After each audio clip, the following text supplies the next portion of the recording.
Fourth views, चौथा विचार। बाकी बिहार में गर्मी का मौसम आने वाला है, जाड़ा खत्म हो रहा है धीरे धीरे और धीरे धीरे गर्मी बढ़ रही है। राजनीति में भी यही राजनीतिक गर्मी बढ़ने लगी है। स्वाभाविक है कि हम आप सभी गर्मी में पंखा चलाते हैं, तो सवाल यह बनता है कि तो क्या फिर 2023 में 2024 और 25 की संभावित लोकसभा और विधानसभा के चुनावों के संदर्भ में यदि देखें तो राजनीति में भी पंखा चलने वाला है। क्या फिर से पंखा जीवित होगा? यानी राष्ट्रीय लोक समता पार्टी रालोसपा को लेकर फिर से आ गए हैं उपेंद्र कुशवाहा और इसका ऐलान पर्दे के पीछे से किया गया है।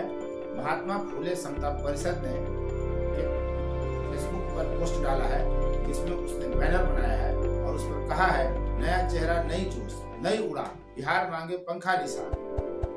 और उसमें बजाता राष्ट्रीय लोक समता पार्टी का चुनाव चिन्ह पंखा भी दिखा है। आपको याद होगा इससे पहले एक वीडियो में हमने बताया था कि रालोसपा जीवित है तकनीकी तौर पर और उपेंद्र कुशवाहा उसे चुनाव से पहले लेकर आएंगे। अब यह साफ साफ पर्दे के पीछे से ऐलान हो गया है कि राष्ट्रीय लोक समता पार्टी सक्रिय हो गई है और इसका ऐलान उपेंद्र कुशवाहा ने नहीं बल्कि महात्मा फुले समता परिषद ने किया है। तो पूरा क्या मामला है, हम इसी बात का इस वीडियो में डिस्कशन करेंगे। उपेंद्र कुशवाहा की राजनीति अब क्या हो रही है, आप देख रहे हैं फोर्थ और मैं उपेंद्र कश्यप। राष्ट्रीय लोक समता पार्टी का जो पोस्टर पर्चा जारी किया है महात्मा फुले समता परिषद ने, आपको याद होगा कि इस परिषद के बैनर तले कार्यक्रम करते रहे उपेंद्र कुशवाहा। जदयू में उनकी पूछ घट जाने के बाद एक ऐसी स्थिति का सामना वे कर रहे हैं जब जदयू के कार्यक्रमों में ही उनको नहीं बुलाया जाता है। ऐसे में वे महात्मा फुले समता परिषद के बैनर तले ही कार्यक्रम का आयोजन करते रहे हैं। अब बजाता इस परिषद ने फेसबुक पर पोस्ट डालकर, जो आप स्क्रीन पर देख भी रहे हैं, ऐलान कर दिया है कि राष्ट्रीय लोक समता पार्टी पुनर्जीवित हो गया है। पोस्टर डालने का सीधा अर्थ यही है। उसके अलावा परिषद ने जो पोस्ट डाले इधर एक दिन में उसमें साफ साफ कहा गया, बहुत हुआ हक मारी, बिना हक लिए तो छोड़ना ही नहीं है। पहली बार किसी ने चाणक्य कुमार को इस तरह पूरा चैलेंज किया है, ये शेर की दहाड़ है भाई। तो इस तरह के जो पोस्ट किए जा रहे हैं, इसने साफ साफ यह संकेत दे दिया है, बल्कि ऐलान कर दिया है कि राष्ट्रीय लोक समता पार्टी लेकर उपेंद्र कुशवाहा फील्ड में उतर चुके हैं। बस औपचारिक ऐलान बाकी है। हालांकि वे यह कह रहे हैं कि बड़ा भाई के कहने पर छोटा भाई अगर घर छोड़ने लगे तो हर छोटे भाई की स्थिति यही होगी। ऐसे में यह तय हो गया है कि अब उपेंद्र कुशवाहा जनता दल यू में नहीं रहेंगे। बस देर इस बात की हो रही है कि वे कितना हक हिस्सा अपना लेकर पार्टी छोड़ते हैं या वे छोड़ने से पहले नीतीश कुमार की पार्टी जनता दल यूनाइटेड को कितना नुकसान पहुंचा पाते हैं। बस यही देखने की बात है कि वे कितना लेकर जाते हैं और कितना बर्बाद करके जाते हैं। तो आने वाले वक्त में हम इस पर भी नजर रखेंगे।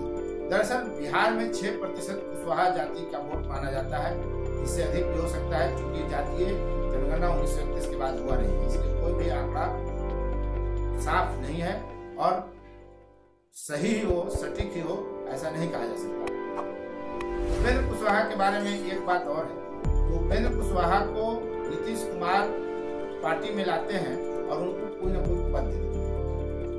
विधानसभा से जीतते हैं तो उनको सबसे कम उम्र का प्रतिपक्ष का नेता बना दिया जाता है, फिर उनको विधान परिषद में लाया जाता है, राज्यसभा भेजा जाता है, लोकसभा का चुनाव लड़ते हैं जदयू से और केंद्र में मंत्री बन जाते हैं। फिर जब वो लोकसभा का चुनाव हारते हैं तो उनको विधान परिषद बना दिया जाता है। बिहार में पार्टी में उनकी पार्टी को मर्ज कराया जाता है और उनको संसदीय बोर्ड का राष्ट्रीय अध्यक्ष बना दिया जाता है। हालांकि प्रादेशिक स्तर की पार्टी है जदयू और ऐसे में इसका जो ये संसदीय बोर्ड का अध्यक्ष होना है, ये मात्र कह सकते हैं कि दिखावे का पद है, श्रृंगारिक पद है। इसके पास बहुत ताकत नहीं है, बहुत मतलब इसका नहीं होता है, लेकिन उनको दिया।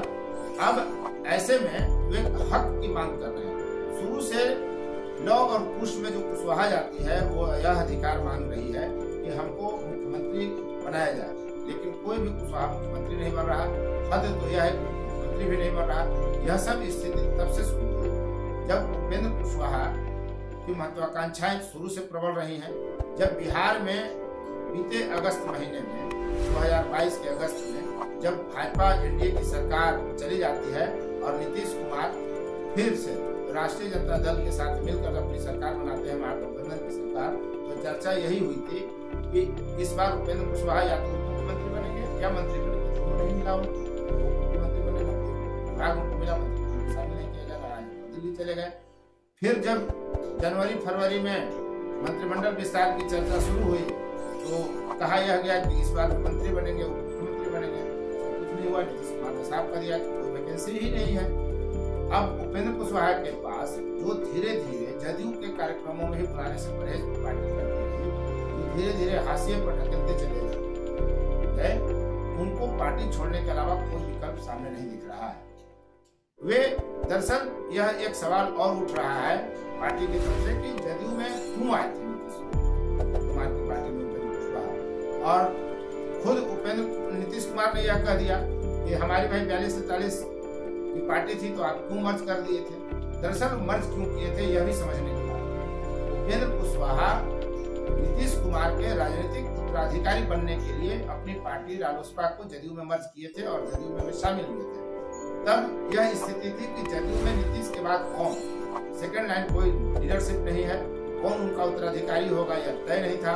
वे धीरे धीरे अनमनस्क थे, मुख्यमंत्री बनने के लिए व्यक्त कर रहे थे। यह और बात है कि मुख्यमंत्री बनने के लिए कई बार पाला बदल चुके हैं और शायद आगे भी पाला बदल कहा नहीं जा सकता है।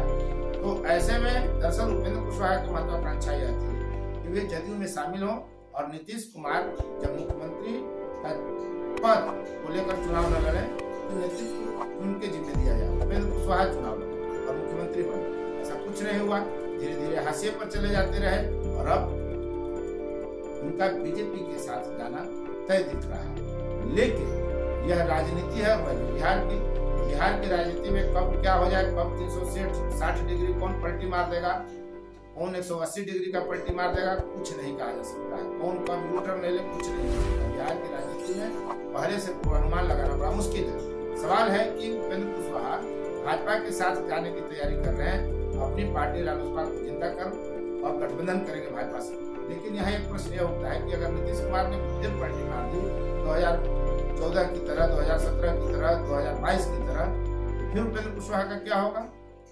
क्या रालोसपा बनी रहेगी या फिर वो जदयू में चले जाएंगे? खुदा जाने क्या होगा आगे, वो हम भी नहीं जानते। देखिए कि राजनीति में आगे क्या हो रहा है, जो होगा हम आपको बताते रहेंगे। आप देख रहे थे फोर्थ न्यूज। अब तक इस वीडियो में बने रहने के लिए आपको बहुत बहुत धन्यवाद। यदि आपने अभी तक चैनल को सब्सक्राइब नहीं किया है तो चैनल को सब्सक्राइब करें, शेयर लाइक जरूर करें और हाँ और नोटिफिकेशन वाली घंटी जरूर दबाएं ताकि आपकी पसंद का वीडियो सबसे पहले आप तक पहुंचे। धन्यवाद। जय हिंद। फोर्थ व्यूज, चौथा विचार।